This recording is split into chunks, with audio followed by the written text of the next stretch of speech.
আসুন প্রভুর বাক্য থেকে এই সময় আমরা শিখব। যাদের কাছে বাইবেল আছে তারা আমার সঙ্গে একটু খুলবেন যাকবের পত্র 4 অধ্যায়। আমরা দেখব 13 পদ থেকে 17 পদ।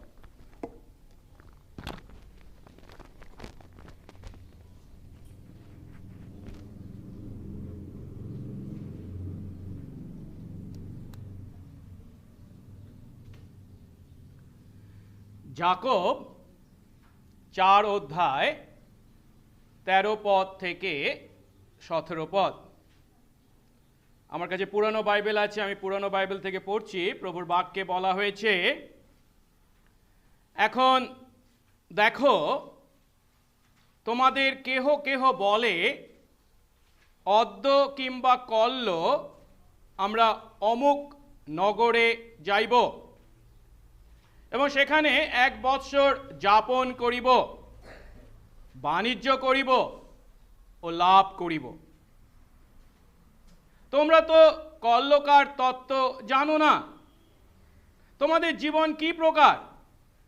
তোমরা তো বাষ্পস্বরূপ, যাহা ক্ষণিক দৃশ্য থাকে, পরে অন্তর্হিত হয়। উহার পরিবর্তে বরং ইহা বলো, প্রভুর ইচ্ছা হইলেই আমরা বাঁচিয়া থাকিব এবং এ কাজটি বা ও কাজটি করিব। কিন্তু এখন তোমরা আপন আপন দর্পে শ্লাঘা করিতেছ। এই প্রকারের সমস্ত শ্লাঘা মন্দ। বস্তুত যে কেহ সৎকর্ম করিতে জানে অথচ করে না, তাহার পাপ হয়। আমেন। আসুন প্রার্থনা করি। মঙ্গলময় স্বর্গস্থ পিতা, তোমার ধন্যবাদ করি। তোমার এই অনুগ্রহে তোমার কতিপয় দাস দাসী আমরা তোমার চরণতলে মিলিত হয়েছি। তোমার অপার অনুগ্রহ এবং ভালোবাসার কারণে। কারণ প্রভু, যে অতিমারীর বৎসর 2020 সাল, তা অতিক্রান্ত করার কোনো ক্ষমতা বা যোগ্যতা আমাদের কারোর ছিল না। কিন্তু প্রভু, তুমি ভালোবেসে কেবল সেই বৎসরটি অতিক্রম করা নয়, নতুন বৎসরে পদার্পণ করতে তুমি আশীর্বাদ করেছ। আর তাই প্রভু, তোমার চরণতলে উপস্থিত আমরা প্রত্যেকে আমাদের হৃদয়ের কৃতজ্ঞতা, ভক্তি ও ভালোবাসার অর্ঘ্য নিয়ে আজ উপস্থিত হয়েছি। আর প্রভু, এই সময় তুমি আমাদেরকে তোমার বাক্য দিয়েছ। যখন প্রভু আমরা নতুন বৎসর শুরু করতে চলেছি, বৎসরের শুরুতে বিভিন্ন পরিকল্পনা বা সিদ্ধান্ত গ্রহণ করতে চলেছি, তখন আমরা খ্রিস্ট বিশ্বাসী বলে যারা পরিচয় দিই, তারা কিভাবে, কোন মনোভাবে সেই সমস্ত পরিকল্পনা বা সিদ্ধান্ত গ্রহণ করব, তা তুমি তোমার বাক্যের মাধ্যমে আজ আমাদের শিক্ষা দিতে চলেছ। দয়া করো প্রভু, উপস্থিত আমাদের প্রত্যেককে তোমার আত্মা দ্বারা ধরো, পরিচালনা দান করো। তোমার বাক্যকে তোমার বাক্য জ্ঞানে গ্রহণ করে সেই শিক্ষায় নিজেদেরকে পরিবর্তিত করতে এবং তোমার গৌরবার্থে জীবনযাপন করতে আশীর্বাদ করো। সঙ্গে সঙ্গে থাকো, যিশু নামে এই প্রার্থনা চাই, আমেন। আজ 2020 সালের প্রথম দিন, 1 জানুয়ারি। এর অর্থ আমরা 2020 খ্রিস্টাব্দকে অতিক্রম করেছি এবং 2020 সাল এর আগের অন্যান্য বৎসরগুলি থেকে সম্পূর্ণ পৃথক ছিল। মারাত্মক বৎসর। এই 2020 সালে বিগত বৎসরে সমগ্র পৃথিবী জুড়ে 1,80,000 মানুষ প্রাণ হারিয়েছে এই কোভিড-19 রোগে। এবং ভারতবর্ষ আমাদের দেশে প্রায় 1,50,000 মানুষ মারা গিয়েছেন, কিন্তু প্রভুর অনুগ্রহে আমরা বেঁচে আছি। এই 2021 সাল দেখার সুযোগ আমরা পেয়েছি। কিন্তু কোভিড-19 যদিও আমাদের উপরে মৃত্যুর থাবা বসাতে পারেনি, ঠিক কথা, কিন্তু তার অর্থ কি আমরা মৃত্যুর হাতছানি থেকে মুক্ত হয়েছি? কারণ আমরা জানি একদিন আমাদের প্রত্যেককেই এই পৃথিবী ছেড়ে চলে যেতে হবে। তাই 2021 সালের শুরুতে আজ যখন আমরা প্রভুর আরাধনায় মিলিত হয়েছি, তখন নিজেদের প্রশ্ন করি, যে জীবন ঈশ্বর আমাদেরকে দান করেছেন, যে জীবনকে তিনি বাঁচিয়ে রেখেছেন, যে জীবনকে আমরা আগামী দিনে যাপন করতে চলেছি, সেই জীবন আমরা কিসের জন্য যাপন করছি? প্রভু যদি এই 2021 সালের 365টা দিন দেখবার সুযোগ আমাদেরকে দেন, আমরা সেই দিনগুলিকে কিভাবে ব্যবহার করব প্রভুর গৌরবার্থে? আর এই বিষয়ে যিশুর ভাই যাকব যে কথা আমাদের জন্য লিখে গেছেন, তা থেকে আজ আমরা শিক্ষা লাভ করতে চলেছি। নতুন বৎসর যখন আমাদের জীবনে যোগ হয়, সেই নতুন বৎসরের শুরুতে আমরা প্রত্যেকেই বিভিন্ন পরিকল্পনা করি বা সিদ্ধান্ত গ্রহণ করি।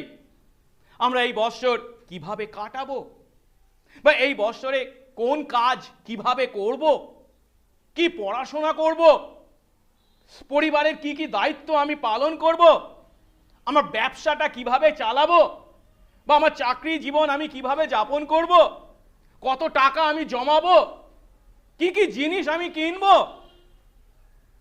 কারণ আমরা প্রত্যেকেই আমাদের জীবনে সফল ও পরিপূর্ণ 2021 সাল দেখতে চাই। কিন্তু এই সমস্ত পরিকল্পনা ও সিদ্ধান্ত যখন আমরা গ্রহণ করতে চলেছি, তখন সবার আগে আমাদেরকে একটা সত্য খ্রিস্ট বিশ্বাসী যদি আমরা হয়ে থাকি তা স্বীকার করতে হবে। তা হলো, এই জীবনটা যদিও আমি যাপন করছি বা আমরা আমাদের জীবন যদিও যাপন করছি, ঠিক কথা, কিন্তু এই জীবন আমার নিজের দ্বারা অর্জন করা জীবন নয়। এই জীবনটা হচ্ছে আমাদেরকে একজন দিয়েছেন, তিনি হচ্ছেন এই জীবনের মালিক। এই জীবনের জন্য তার ইচ্ছা আছে। এখন তার এই জীবনের জন্য ইচ্ছা কি? সেই ইচ্ছা জানা এবং সেই ইচ্ছা পালন করা হচ্ছে এই জীবনকে সব থেকে সঠিক পথে যাপন করার সঠিক পথ। আজ খ্রিস্ট বিশ্বাসী আমরা আমাদের জীবনের প্রতি আমাদের ইচ্ছা নয়, ঈশ্বরের ইচ্ছা কি, এবং সেই ঈশ্বরের ইচ্ছার প্রতি আমাদের মনোভাব কি, একবারও চিন্তা করে দেখেছি কি? আজ যে যাকব 4 অধ্যায় 13 থেকে 17 পদ আমরা পাঠ করেছি, সেখানে আমরা আমাদের জীবনের প্রতি ঈশ্বরের ইচ্ছার প্রতি আমাদের যে মনোভাব, সেই মনোভাবকে 3 ভাবে প্রকাশ করা হয়েছে, বা 3 ধরনের মনোভাবকে তুলে ধরা হয়েছে। ঈশ্বরের ইচ্ছার প্রতি আমাদের মনোভাব কিরকম হতে পারে? প্রথম মনোভাবটি হচ্ছে ঈশ্বরের ইচ্ছাকে অগ্রাহ্য করার মনোভাব। কে ঈশ্বর? তিনি কোথায়? তার আবার ইচ্ছা কি? এ তো আমার জীবন, আমার ইচ্ছাই সব। তাই ঈশ্বরের ইচ্ছাকে ধর্তব্যের মধ্যে না আনার মনোভাব। তাই সমস্ত পরিকল্পনা সিদ্ধান্ত সবটাই আমরা নিজেরা নিজেদের ইচ্ছা মতো করি, যা এই শাস্ত্রাংশে 13, 14 এবং 16 পদে বর্ণনা করা হয়েছে। তারপর আমরা দেখব ঈশ্বরের ইচ্ছা জেনেও সেই ঈশ্বরের ইচ্ছা অবাধ্য হওয়ার মনোভাব, যা আমরা এই শাস্ত্রাংশের 17 পদে দেখতে চলেছি। এবং শেষে আমরা দেখব, যদি আমরা প্রকৃত খ্রিস্ট বিশ্বাসী হয়ে থাকি, তাহলে ঈশ্বরের ইচ্ছার প্রতি আমাদের মনোভাব কেমন হবে?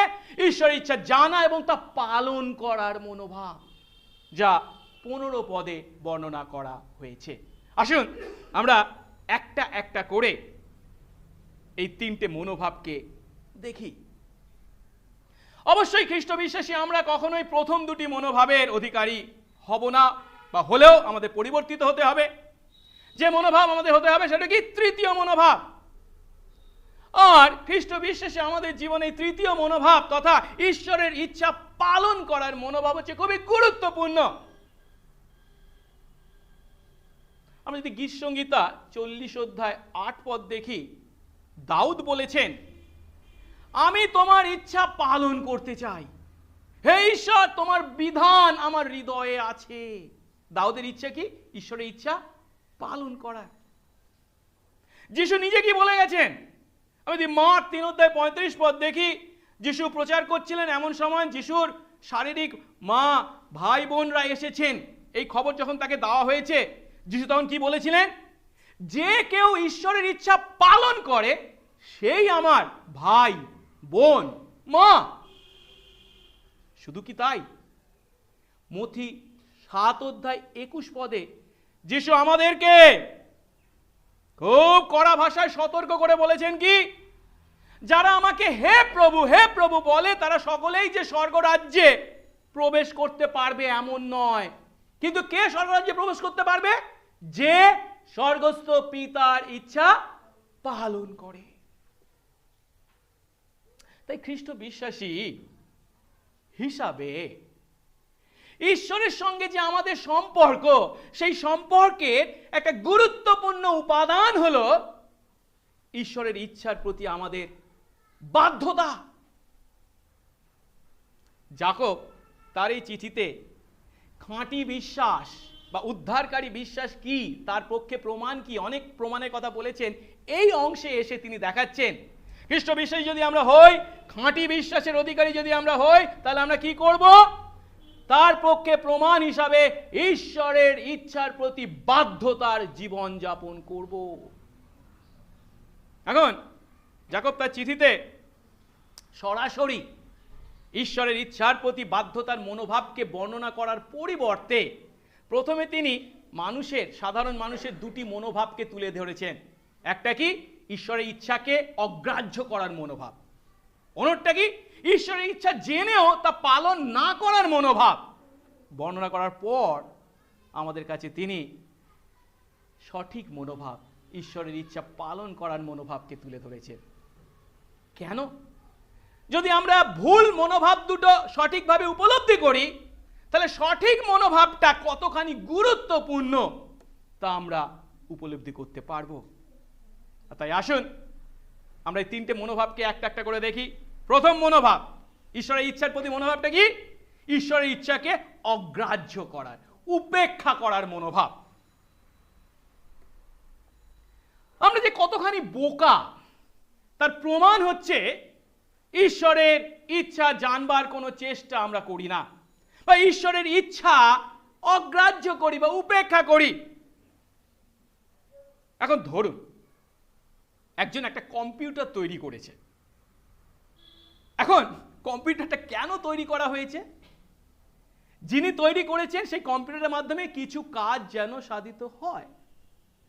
এখন কম্পিউটার যদি তার কি কাজ বা কর্তব্য না জানে, তার মানে কি তাকে কেন তৈরি করা হয়েছে সেই কম্পিউটার কি কোনো কাজে লাগে? ফেলে দেওয়া। ঠিক একইভাবে ঈশ্বর যেহেতু আমাদের সৃষ্টিকর্তা, তিনি যেহেতু আমাদেরকে সৃষ্টি করেছেন, আমাদের প্রত্যেকের জীবনের জন্য তার ইচ্ছা আছে। আর যদি আমরা আমাদের জীবনকে সঠিক পথে যাপন করতে চাই, তাহলে আমাদেরকে আমাদের জীবনের জন্য তার ইচ্ছা কি জানতে হবে।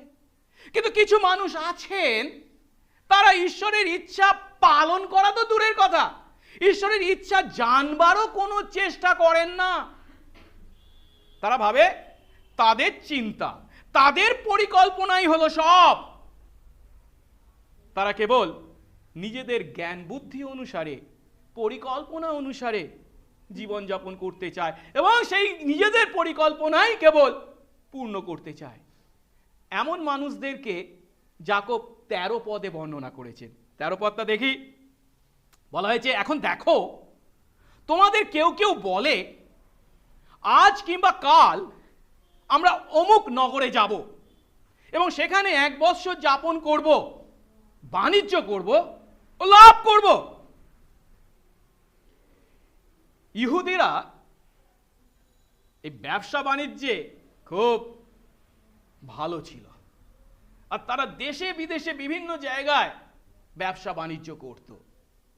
যাকব এখানে তার পাঠকদেরকে এমনই কিছু তাদের পরিচিত ইহুদি ব্যবসায়ীদের কথা বলেছেন, যারা সার্থক ব্যবসায়ীর জীবনযাপন করছে, পৃথিবীর বিভিন্ন প্রান্ত গিয়ে ব্যবসা বাণিজ্য চালাচ্ছে। এখন তারা তাদের সেই ব্যবসা সম্বন্ধে, বাণিজ্য সম্বন্ধে কি পরিকল্পনা করছে? তারা পরিকল্পনা করে বলছে, নিজেকে বলছে, আজ কিংবা কাল আমরা অমুক অমুক নগরে যাব, সেখানে গিয়ে 1 বৎসর যাপন করব, বাণিজ্য করব, ব্যবসা করব এবং অনেক লাভ করব।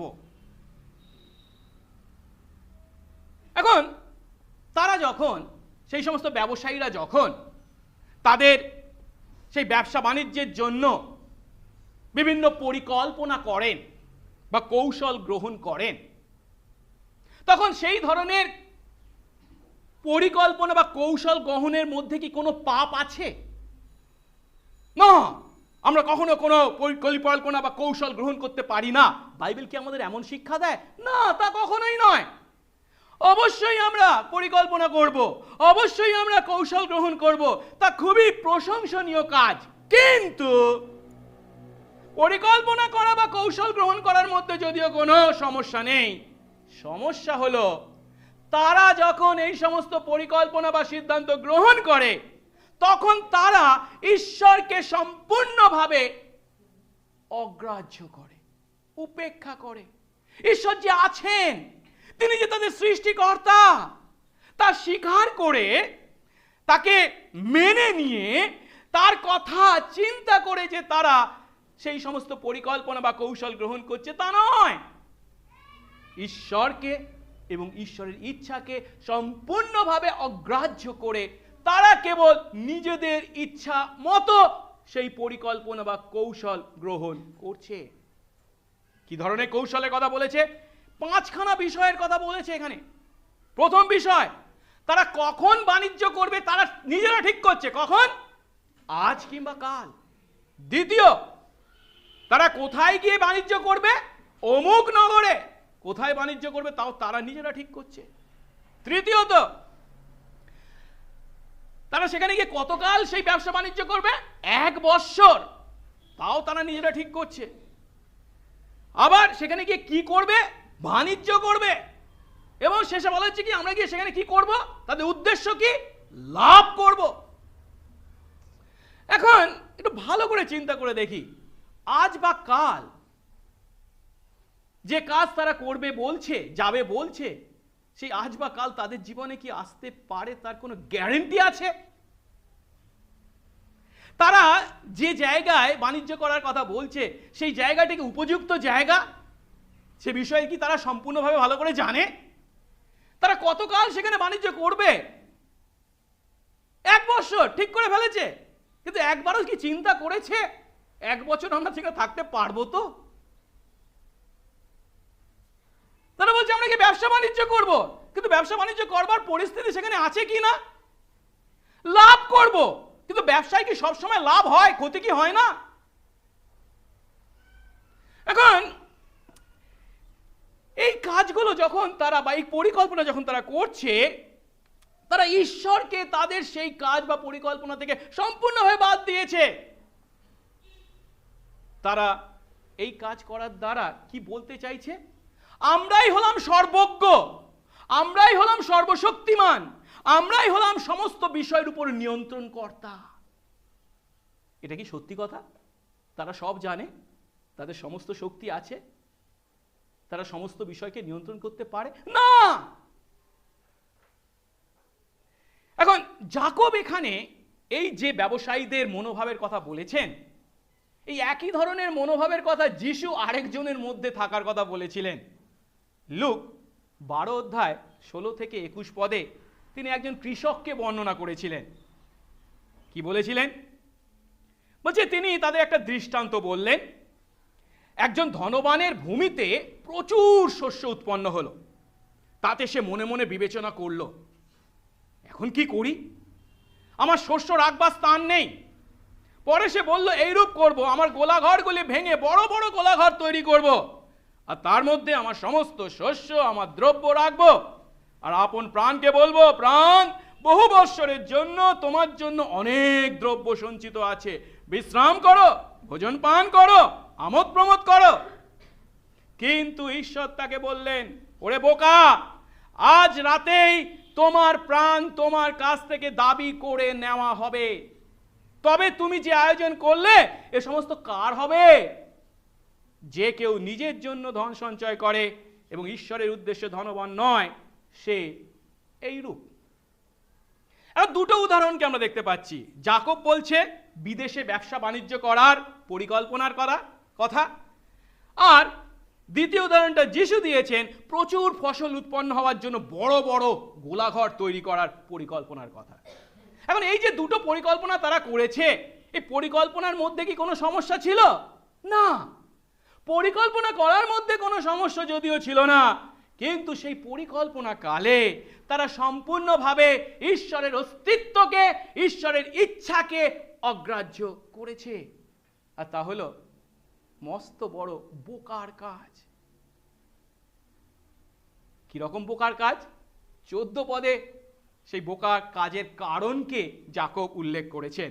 14 পদ, তোমরা তো কালকে তত্ত্ব জানো না, তোমাদের জীবন কি প্রকার হবে কাল। তোমরা তো বাষ্পস্বরূপ, যা ক্ষণিক দৃশ্য থাকে পরে অন্তর্হিত হয়। অর্থাৎ ঈশ্বরকে বাদ দিয়ে যারা তাদের পরিকল্পনা করে, সেই পরিকল্পনা হচ্ছে কতখানি মূর্খতার কাজ, বোকামির কাজ। তার পক্ষে যাকব দুটি কারণকে উল্লেখ করেছেন। ঈশ্বরকে বাদ দিয়ে পরিকল্পনা করা হচ্ছে মূর্খতার কাজ। কেন? প্রথম কারণ হচ্ছে, কারণ তাদের জীবনে কাল কি ঘটতে চলেছে তা তারা জানে না। 14 পদে প্রথম অংশ বলছে কি, তোমরা তো কালকের তত্ত্ব জানো না, তোমাদের জীবন কি প্রকার হবে। সত্য হলো, যারা আগামী 1 বৎসরের জন্য ব্যবসা বাণিজ্য করার পরিকল্পনা করছে, তাদের আগামীকাল কি ঘটতে চলেছে তাই তারা জানে না। যাকব যে সমস্ত ব্যবসায়ীর পরিকল্পনার কথা এখানে বলেছেন, তারা যিশুর দৃষ্টান্তে সেই কৃষকের মতো তাদের ভবিষ্যৎ সম্বন্ধে কিছুই জানে না। যে কৃষককে ঈশ্বর বললেন, আজ রাতেই তোমার কাছ থেকে তোমার প্রাণ দাবি করে নেওয়া হবে। আর এই সত্য জানেন, জ্ঞানী সলোমন খুব সুন্দরভাবে বর্ণনা করেছেন। হিতোপদেশ 27 অধ্যায় 1 পদে বলছেন, আগামীকালের বিষয় গর্ব করো না, কারণ একদিন কি নিয়ে আসবে তা তুমি জানো না। ও কাল আমি এই করব, ওই করব, সেই করব, অনেক কিছু বড় বড় কথা বলতে পারি, কিন্তু কাল আমি দেখতে পাবো কি? কাল আমার জীবনে কি ঘটবে তা কি আমার জানা আছে? আমি কি সর্বজ্ঞ? এই পৃথিবীর মাটিতে মানুষ, আমাদের জীবন বড়ই জটিল। আমরা কল্পনা করতে পারি না, কল্পনা পর্যন্ত করতে পারি না এমন কত মানুষের সঙ্গে আমাদের সাক্ষাৎ হয়। আমরা কল্পনা করতে পারি না এমন কত ঘটনা আমাদের জীবনে ঘটে। আমরা কল্পনা করতে পারি না এমন অদ্ভুত পরিস্থিতির মুখোমুখি আমাদেরকে হতে হয়। আর তাই আমরা স্বীকার করতে বাধ্য, আমাদের জীবন বড়ই অনিশ্চিত। আমাদের পরিকল্পনা সকল কত নড়বড়ে, ঠুমকো। কিন্তু তা সত্ত্বেও কিছু মানুষ মনে করে তারাই হলো তাদের জীবনের নিয়ন্ত্রণকর্তা। তারা ঈশ্বরের ইচ্ছাকে সম্পূর্ণভাবে অস্বীকার করে এবং তার কাছ থেকে কোনো উপকার বা সাহায্য পেতে চায় না। আমি একাই 100, তোমাকে আমার দরকার নেই। 2020 সালের শুরুতে কি আমরা কেউ চিন্তা পর্যন্ত করেছিলাম, কল্পনা পর্যন্ত করতে পেরেছিলাম যে এই বৎসর কিভাবে আমাদের জীবনকে 180 ডিগ্রি পরিবর্তিত করবে? এই কোভিড মহামারীর কথা বা অতিমারীর কথা কি আমরা কল্পনা করতে পেরেছিলাম? কাল তাদের জীবনে কি ঘটতে চলেছে তাই তারা জানে না। আর তারা কি না অমুক নগরে গিয়ে 1 বছর ধরে ব্যবসা বাণিজ্য করবে তার পরিকল্পনা করছে, ঈশ্বরকে তোয়াক্কা না করে। কিন্তু আমরা প্রভুর গৌরব করি, খ্রিস্ট বিশ্বাসী আমরা তাদের মতো নই। আমরা ঈশ্বরকে জানি। আমরা যদিও সর্বজ্ঞ নই, সর্বশক্তিমান নই, সার্বভৌম নই, আমাদের ঈশ্বর সর্বজ্ঞ, তিনি সর্বশক্তিমান, তিনি সার্বভৌম, আর তিনি আমাদের জীবনের সমস্ত ঘটনা ও পরিস্থিতির উপর নিয়ন্ত্রণ চালান এবং সেগুলিকে আমাদের জীবনের উপর এমনভাবে ঘটতে দেন যে আমাদের জীবনের জন্য তার যে পরিকল্পনা আছে তা তিনি নিখুঁতভাবে পূর্ণ করেন। তাই রোমিও 8 অধ্যায় 28 পদে পৌল বলেছেন, আমরা জানি যারা ঈশ্বরকে ভালোবাসে, যারা তার ইচ্ছা অনুসারে আহুত, তাদের পক্ষে ঈশ্বর সমস্ত ঘটনায় তাদের মঙ্গলের জন্য একসঙ্গে সাধন করে চলেছেন। এর থেকে সান্ত্বনার বিষয়, আশ্বাসের বিষয় কিছু থাকতে পারে? আজ আমার জীবনে যা ঘটেছে, ঈশ্বর যা ঘটতে দিয়েছেন, আপাত দৃষ্টিতে তা প্রতিকূল, কঠিন, কষ্টকর হলেও তার মাধ্যমে পাকেও পদ্ম ফুল ফোটানোর ন্যায় তিনি তার শুভ ইচ্ছা, মঙ্গল ইচ্ছা পূর্ণ করে চলেছেন। কিন্তু তার সেই ইচ্ছার কাছে কি সমর্পিত জীবন আমরা যাপন করছি? তাকে কি মেনে নিয়েছি সেই ইচ্ছাকে? তাই আমাদের পরিকল্পনার উপর নির্ভর করা নয়, আমরা যেন ঈশ্বরের উপর আস্থা রাখি। আমরা যেন তার পরিকল্পনাকে, আমাদের পরিকল্পনাকে তার ইচ্ছার কাছে সমর্পণ করি। আর তা যদি করি তাহলে নিশ্চিত জানবো আমাদের পক্ষে যা উত্তম তিনি কেবল তাই করবেন।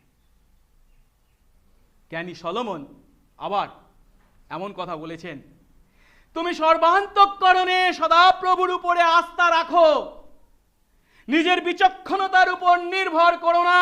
কে বলছেন? জ্ঞানী সলোমন বলছেন নিজের বিচক্ষণতার উপর। জ্ঞানী, জ্ঞানীদের মধ্যে জ্ঞানী, পৃথিবীর মাটিতে যত মানুষ ছিল তাদের মধ্যে জ্ঞানী, তিনি বলছেন নিজের বিচক্ষণতার উপর নির্ভর করো না, তোমার সমস্ত পথে সেই সদাপ্রভুর বশ্যতা স্বীকার করো, তাহলে তিনি তোমার পথ সোজা করবেন। তাহলে যারা ঈশ্বরকে বাদ দিয়ে পরিকল্পনা করে সেটা যে মূর্খতার কাজ, তার পক্ষে কারণ কি? কারণটি হলো তারা তাদের জীবনে কাল কি ঘটবে তা জানে না। দ্বিতীয় যে কারণটির কথা এই 14 পদে যাকব আমাদের বলেছেন তা হলো আমাদের জীবন হচ্ছে ক্ষণস্থায়ী। 14 পদের দ্বিতীয় অংশে বলছে কি, তোমরা তো বাষ্প স্বরূপ, যা ক্ষণিক দৃশ্য থাকে তারপরে অন্তর্হিত হয়। হ্যাঁ, আমরা যখন ঈশ্বরকে বাদ দিয়ে আমাদের জীবনে বিভিন্ন পরিকল্পনা বা কৌশল গ্রহণ করি তা হচ্ছে মূর্খতার কাজ, কারণ আমাদের জীবন বাষ্পের ন্যায় ক্ষণস্থায়ী। গরম চা এই শীতকালে যখন আমাদের কাছে এগিয়ে দেওয়া হয় তখন কি দেখতে পাই? গরম চা থেকে কি উঠছে?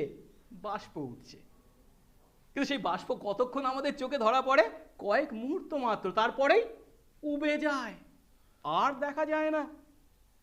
ঠিক সেই বাষ্পের ন্যায় আমাদের জীবন এই পৃথিবীর মাটিতে ক্ষণস্থায়ী না। মানে 60, 70, 80, 90 এত বছর কি ক্ষণস্থায়ী বলা যায়?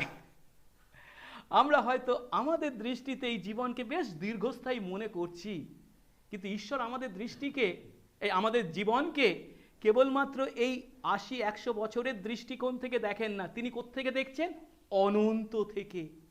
সেই অনন্তের তুলনায় আমাদের পৃথিবীর মাটিতে জীবন হচ্ছে ক্ষণস্থায়ী, বাষ্পের সঙ্গে যাকে তুলনা করা যায়। সাধারণত আমাদের যখন জন্মদিন আসে তখন আমরা কি গণনা করি? কত বৎসর হলো, কে কটা মোমবাতি লাগাতে হবে, 24টা না 25টা, আমরা বৎসর গণনা করি। কিন্তু ঈশ্বর আমাদেরকে কি বলেন জানেন? বৎসর গণনা করতে নন, তিনি কি বলেন? দিন গণনা করতে। আমরা যদি দেখি গীত সংহিতা 90 অধ্যায় 12 পদ, মসি আমাদেরকে বলছেন, আমাদের দিন গুনতে আমাদের শিক্ষা দাও, যেন আমরা প্রজ্ঞার হৃদয় লাভ করি। প্রকৃত জ্ঞানবান যদি আমরা হই, ঈশ্বরের জ্ঞানে জ্ঞানবান যদি আমরা হই, তাহলে বৎসর গণনা নয়, দিন গণনা করব, দিনের মূল্য উপলব্ধি করব। কারণ আমাদের জীবন হচ্ছে পৃথিবীর মাটিতে এমনই ক্ষণস্থায়ী। এখন আমাদের জীবন যে পৃথিবীর মাটিতে সত্যি ক্ষণস্থায়ী, এই সত্যের উপলব্ধি আমরা প্রথম ইয়োবের পুস্তকে দেখতে পাই। আমাদের জীবনকে বিভিন্নভাবে ক্ষণস্থায়িত্বকে বর্ণনা করা হয়েছে। ইয়োব 7 অধ্যায় 6 পদে বলা হয়েছে, ইয়োব বিলাপ করে বলছেন, আমার দিনগুলি তাঁতির মাকুর চেয়েও দ্রুতগামী। তাঁতি যখন তাঁত বোনে তখন তাতে একটা ইয়ে থাকে, সাট করে নড়ে, কি তাড়াতাড়ি। ইয়োব বলছে পৃথিবীর মাটিতে আমাদের জীবন হচ্ছে সেই মাকুর ন্যায় দ্রুতগামী, কোনো আশা ছাড়াই সেগুলি শেষ হয়ে যায়। 8 অধ্যায় 9 পদে ইয়োবের বন্ধু বিলদদ বলছেন, পৃথিবীতে আমাদের আয়ু ছায়া স্বরূপ। ছায়া, একটু আলো আসছে বলে ছায়াটা তৈরি হয়েছে, একটু পরে হাওয়া, আমার ছায়াও চলে যাবে।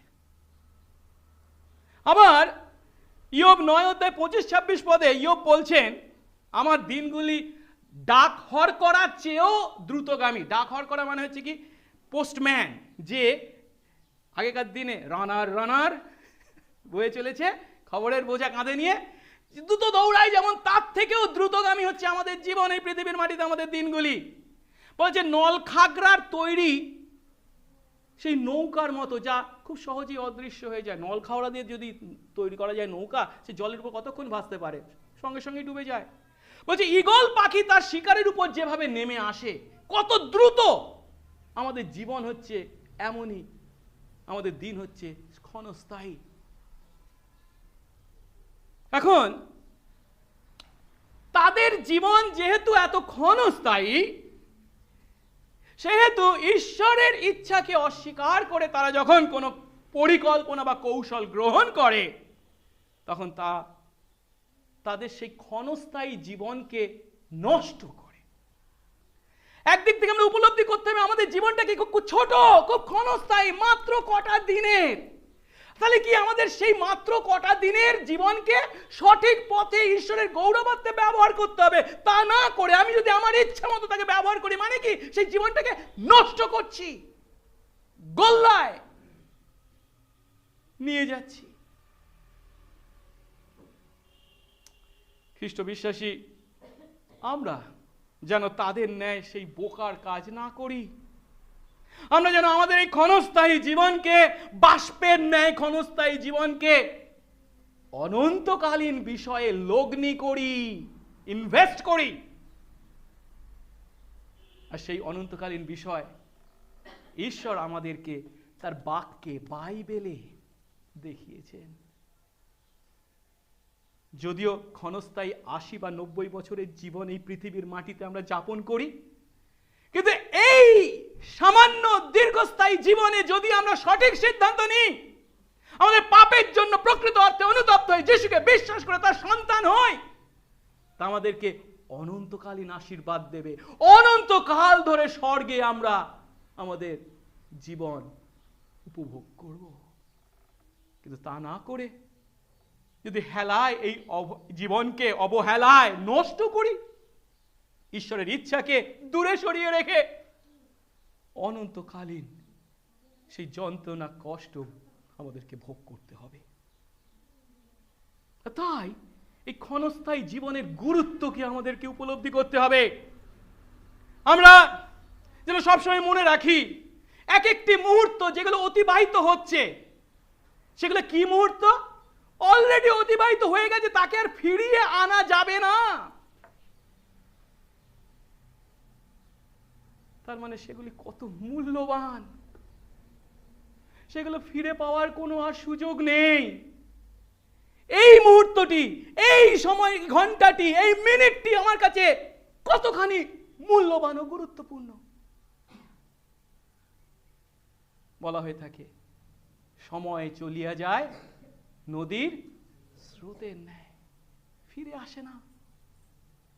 দাউদ এই কথা বা এই সত্য খুব পরিষ্কার ভাবে বর্ণনা করেছেন গীত সংহিতা 39 গীতের 4 পদে, সদাপ্রভু আমার অন্তকাল আমাকে জানাও, আমার আয়ুর পরিমাণ কি জানাও, আমি জানতে চাই আমি কেমন ক্ষণিকের। এমন কথা বলা হয়ে থাকে যাদের বয়স 20 ঘরে, তাদের জীবনটা কত কিলোমিটার বেগে চলেছে? 80 কিলোমিটার বেগে চলেছে, ঘন্টায় 80 কিলোমিটার, এই 20 কিলোমিটার বেগে চলেছে। যাদের বয়স 30-এর ঘরে, তাদের জীবনটা কত কিলোমিটার বেগে? 30 কিলোমিটার বেগে। আমার মতো যাদের বয়স 50-এর ঘরে, তারা কত কিলোমিটার হয়ে তাদের জীবন চলেছে? 50 কিলোমিটার। সত্যি আগে মনে হতো কত সময় পেয়েছি হাতে, ও কাজ করবার জন্য আছে, আর এখন বল সময় কোথায়, সময় পাই না। কেন? জীবন এত দ্রুত এগিয়ে চলেছে। আমাদের জীবন কত দ্রুত অতিবাহিত হয়ে চলেছে, আর সেই সত্য যদি আমরা উপলব্ধি করি, আমাদের দায়িত্ব যেন সেই দ্রুত অতিবাহিত সময়ে উত্তম কাজটি আমরা করি, সেই সময়কে সঠিক পথে ব্যবহার করি, অপব্যবহার নয়। পৌল বলেছেন এফেসীয় 5 অধ্যায় 15-16 পদে, অতএব তোমরা ভালো করে দেখো কিভাবে চলছো, মানে কিভাবে তোমার জীবন যাপন করছো, অজ্ঞানের নয় না চলে, বোকার মতো না চলে, বোকার মতো জীবনযাপন না করে জ্ঞানবানের ন্যায়, বুদ্ধিমানের ন্যায় জীবনযাপন করো, সুযোগ কিনে নাও। Make the most of your opportunity, যে সুযোগগুলো আছে সেই সুযোগগুলোকে সঠিক পথে ব্যবহার করো, সুযোগ আর ফিরে পাবে না, হাতছাড়া হয়ে যাবে, তখন হাউতাস করে কোনো লাভ নেই, কারণ এই কাল মন্দ।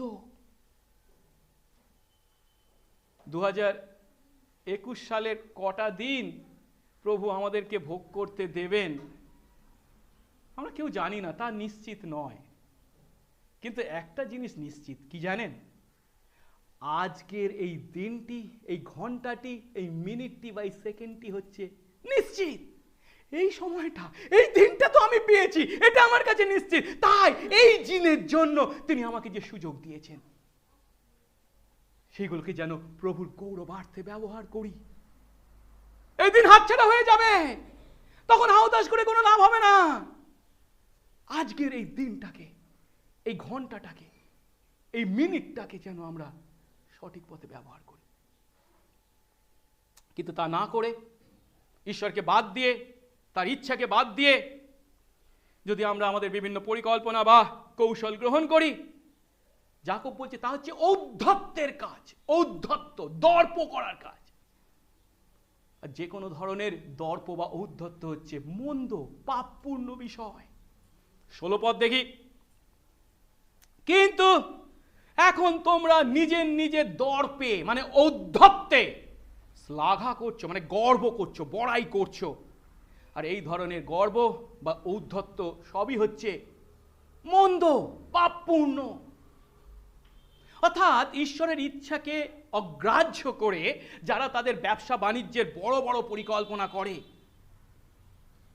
ঈশ্বরের ইচ্ছাকে বা ঈশ্বরের অস্তিত্বকে অগ্রাহ্য করে তারা তার দ্বারা তাদের ঔদ্ধত্য প্রকাশ করে, তার দ্বারা তাদের মূর্খতা প্রকাশ করে এবং সর্বনাশ ডেকে আনে। কারণ এই ধরনের ঔদ্ধত্য হচ্ছে সবই মন্দ বা পাপপূর্ণ।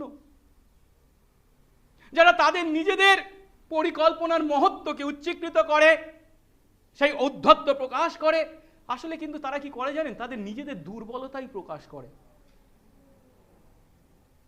এর চাক্ষুষ প্রমাণ আমরা গত বছরে বারংবার পেয়েছি, তাই না? যখন কোভিড-19 ছড়াতে শুরু করলো আমাদের দেশে, তখন আমরা শুনেছিলাম বিশিষ্ট ব্যক্তির মুখে কি লকডাউনের মাধ্যমে মাত্র কয়েকদিনের মধ্যে আমরা এই কোভিডের উপর জয়লাভ করব। খুব জয়লাভ হয়েছে।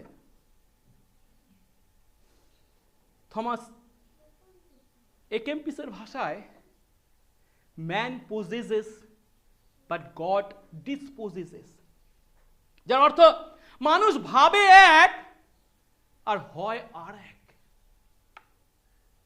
জ্ঞানী সলোমনও এই সত্য উপলব্ধি করেছিলেন, তাই তিনি এমন কথা বলেছেন, গুটিকাপাত বা গুলিবাট যখন করা হয় তার সেই দান কোলে ফেলা যায়, কিন্তু তার নিষ্পত্তি আসে কার কাছ থেকে? সদাপ্রভুর কাছ থেকে।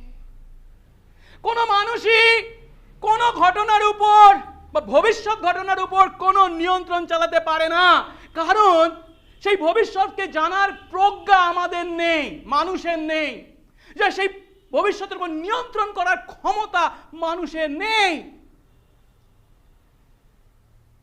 সেই ভবিষ্যতের ঘটনার উপর নিয়ন্ত্রণ করার ক্ষমতা বা তা জানার ক্ষমতা একমাত্র কার আছে? ঈশ্বরের। কিন্তু আমরা যখন ঈশ্বরকে দূরে সরিয়ে রেখে আমরা নিজেদেরকে তার অধিকারী বলি, সেই ঔদ্ধত্য হচ্ছে পাপ ছাড়া আর কিছু নয়। তাই বলেছে এই ধরনের সমস্ত দর্প বা ঔদ্ধত্য হলো পাপ, মন্দ। তাই যারা ঈশ্বরের ইচ্ছাকে অগ্রাহ্য করে তাদের নিজেদের বিভিন্ন পরিকল্পনা করে, তারা সম্পূর্ণ বোকার কাজ করে। একে বলা যায়, ধরুন আমি ঘন অন্ধকারপূর্ণ জঙ্গলের মধ্যে দিয়ে পথ চলছি, কিন্তু আমার হাতে কোনো ম্যাপ নেই, বা আমি এক বিস্তীর্ণ সমুদ্রে নৌকা দিয়ে পাড়ি দিয়েছি, আমার হাতে কম্পাস নেই। তাহলে আমরা কি আশা করতে পারি? সেই জঙ্গলের বুকে হারিয়ে যাওয়া ছাড়া বা সমুদ্রের বুকে নৌকা ডুবি ছাড়া কি কিছু আশা করতে পারি? সেটাই স্বাভাবিক, যদি না কোনো অস্বাভাবিক ঘটনা ঘটে। একইভাবে 2021 খ্রিস্টাব্দে আমাদের জীবনে কি ঘটতে চলেছে তা আমরা কেউই জানি না, এবং আমরা যে সমস্ত ঘটনার মুখোমুখি হতে চলেছি, ভবিষ্যৎ সেই সমস্ত ঘটনার উপর আমাদের কোনো নিয়ন্ত্রণই নেই। এই সত্য জেনেও যদি আমরা ঈশ্বরের ইচ্ছাকে অস্বীকার করে এই বৎসরে আমাদের জীবনের জন্য বিভিন্ন পরিকল্পনা স্থির করি, তা হবে চূড়ান্ত বোকার কাজ। যেহেতু কাল আমাদের জীবনে কি ঘটতে চলেছে তা আমরা জানি না, কেবল তাই নয়, আমাদের জীবনও ক্ষণস্থায়ী, আমরা বেঁচে থাকবো কি তা জানি না। কিন্তু তার অর্থ এই নয় যে আগামীকালের জন্য আমরা কোনো পরিকল্পনাই করব না বা পরিকল্পনা করা ঠিক নয়। না না না না, তা নয়। তার মানে হচ্ছে আমরা আমাদের দায়িত্ব এড়িয়ে যাচ্ছি, তা নয়।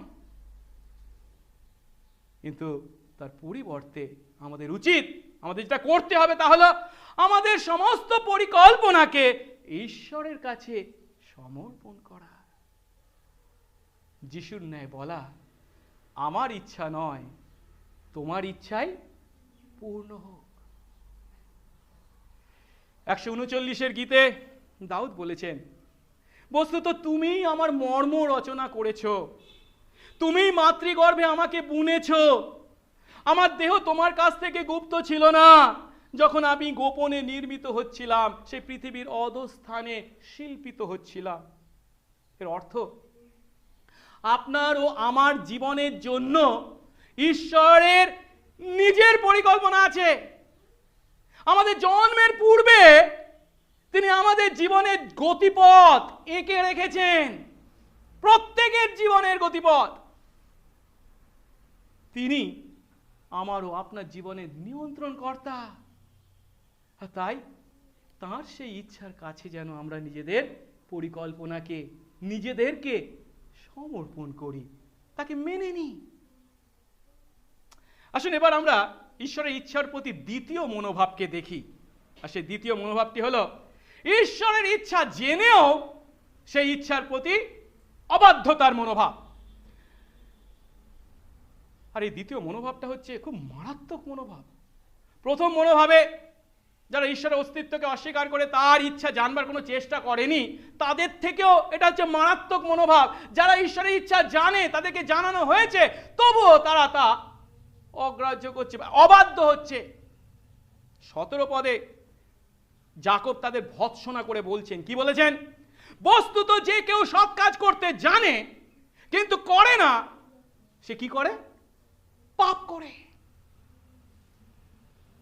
এরা হলো সেই সমস্ত ব্যক্তি যারা ঈশ্বরের ইচ্ছা কি তা জানে। কেবল তাই নয়, ঈশ্বরের সেই ইচ্ছা পালন করা যে সৎ কাজ তাও জানে। কেন?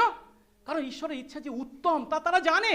সব জানতা গেঞ্জিওয়ালা এরা, জ্ঞান পাপী, সব জানে, কিন্তু সব জেনে শুনেও তারা ইচ্ছা করে ঈশ্বরের ইচ্ছার অবাধ্য হয়। এই হচ্ছে চূড়ান্ত ঔদ্ধত্যের প্রকাশ। কেন? এই মনোভাব যাদের মধ্যে আছে তারা কি বলতে চায়? তারা ঈশ্বরকে বলছে, ঈশ্বর আমি জানি তুমি কি চাও, তুমি চাও আমি যেন এই কাজটা করি, কিন্তু আমি এই কাজ করব না, কারণ এ বিষয়ে আমি তোমার থেকে বেশি জানি। তুমি তো বোকা, আমি তো বুদ্ধিমান। যারা ঈশ্বরের ইচ্ছা জেনেও অবাধ্য হয় তাদের মধ্যে এই মনোভাব কাজ করছে।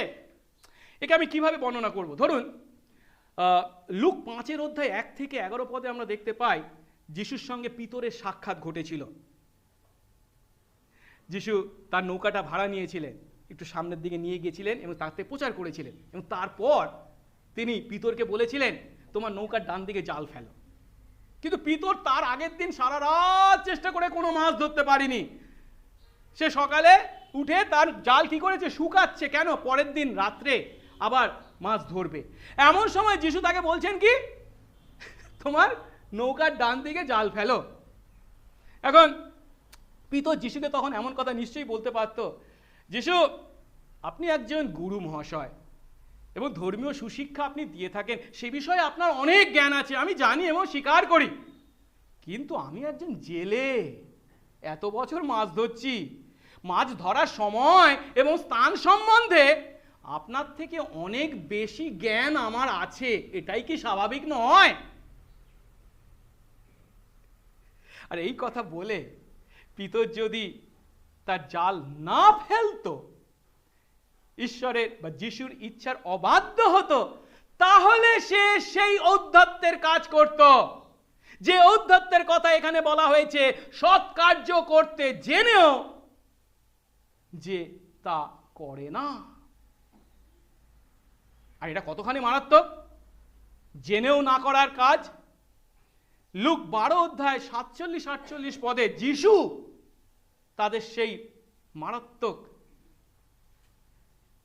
কাজের কথা বলেছেন এবং আমাদেরকে সতর্ক করেছেন। কি বলেছেন? সেই দাস যে প্রভুর ইচ্ছা জেনেও প্রস্তুত হয়নি ও তার ইচ্ছা অনুযায়ী কাজ করেনি, তাকে অনেক প্রহার করা হবে। কিন্তু যে না জেনে প্রহারের কাজ করেছে তাকে অল্প প্রহার করা হবে। যাকে অনেক দেওয়া হয়েছে তার কাছ থেকে বেশি দাবি করা হবে। যার কাছে লোক বেশি রেখেছে তার কাছ থেকে লোক বেশি চাইবে। এটাই কি স্বাভাবিক নয়? ঈশ্বর আপনাকে আমাকে ভালোবেসে তার ইচ্ছা যখন জানান, তার অর্থ কি আমরা যেন সেই ইচ্ছা পালন করি। আমরা জেনে শুনেও যদি অবাধ্য হই তাহলে মারাত্মক পাপ। কিন্তু মানুষ কেন ঈশ্বরের ইচ্ছা জেনেও সেই ইচ্ছার অবাধ্য হয়? কেন? কেন? দুটো কারণের কথা বলা যেতে পারে। প্রথম কারণটি হচ্ছে, এটা হচ্ছে মানুষের গর্ব, অহংকার।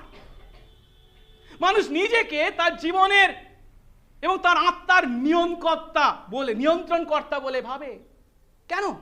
একবিংশ শতাব্দীর মানুষ আমরা যে কেবল চাঁদে গেছি তা নয়, এখন মঙ্গল গ্রহে যাবার পথও আমরা পরিষ্কার করে ফেলেছি।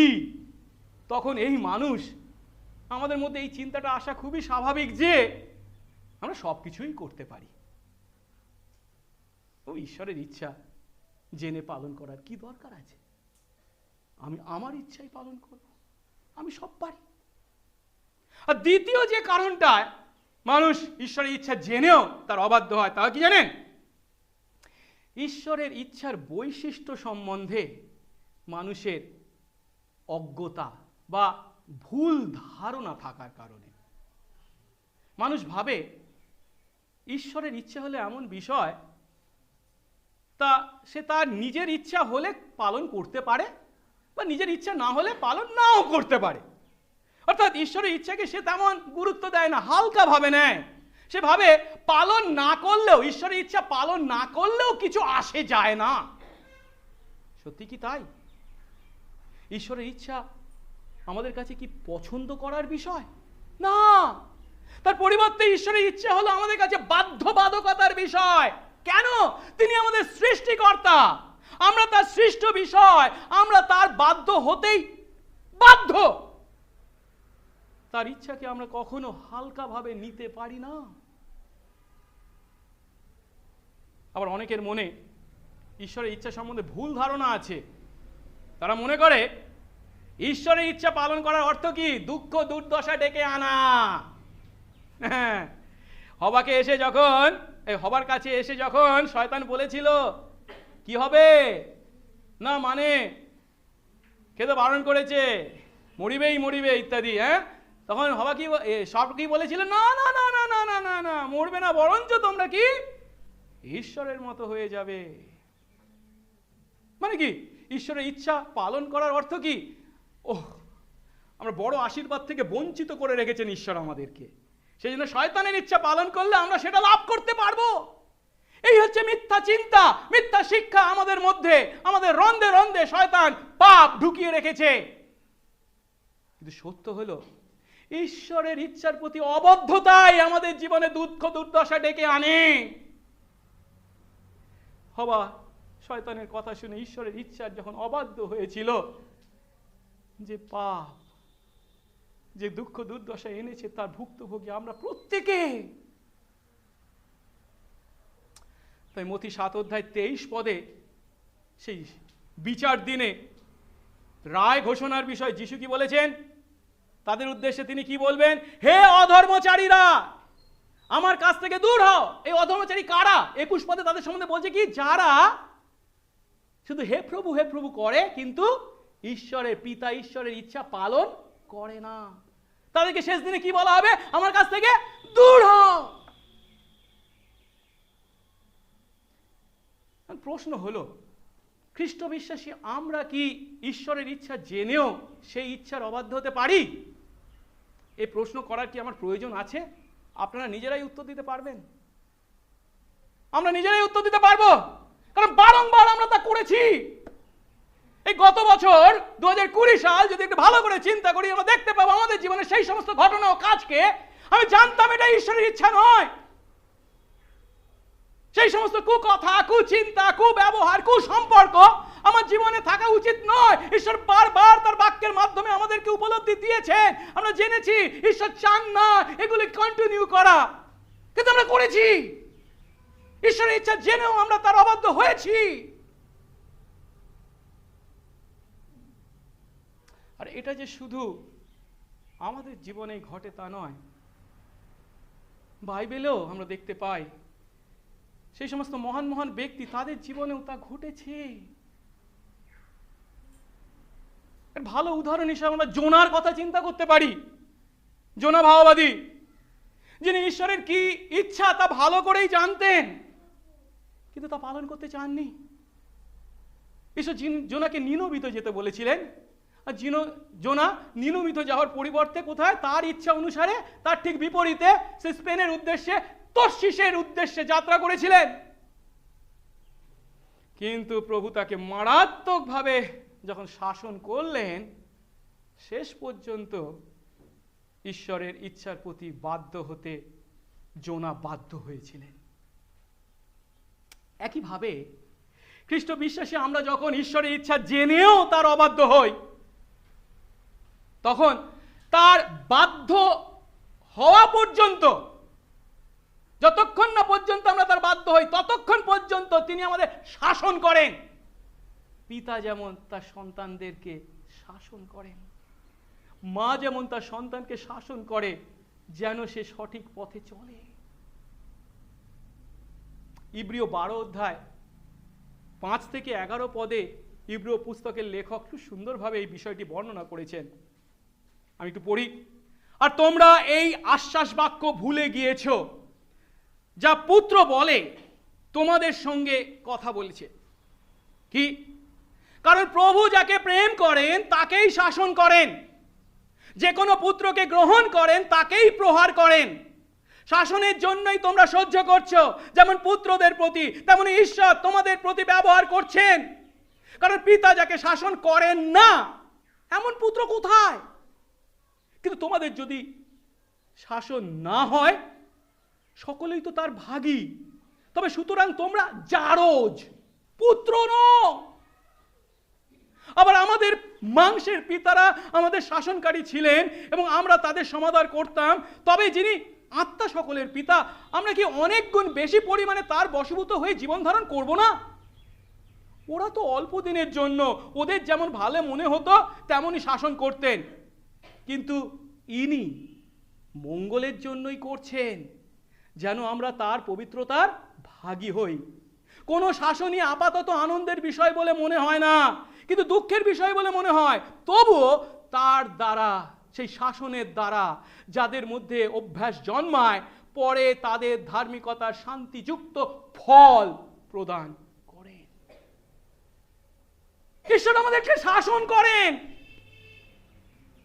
আমরা তার ইচ্ছা জেনেও যখন অবাধ্য হই, আমরা যদি তার সন্তান হই, তিনি আমাদেরকে শাসন করেন। এই শাসন তার আমাদের প্রতি ঘৃণার চিহ্ন নয়, ভালোবাসার চিহ্ন।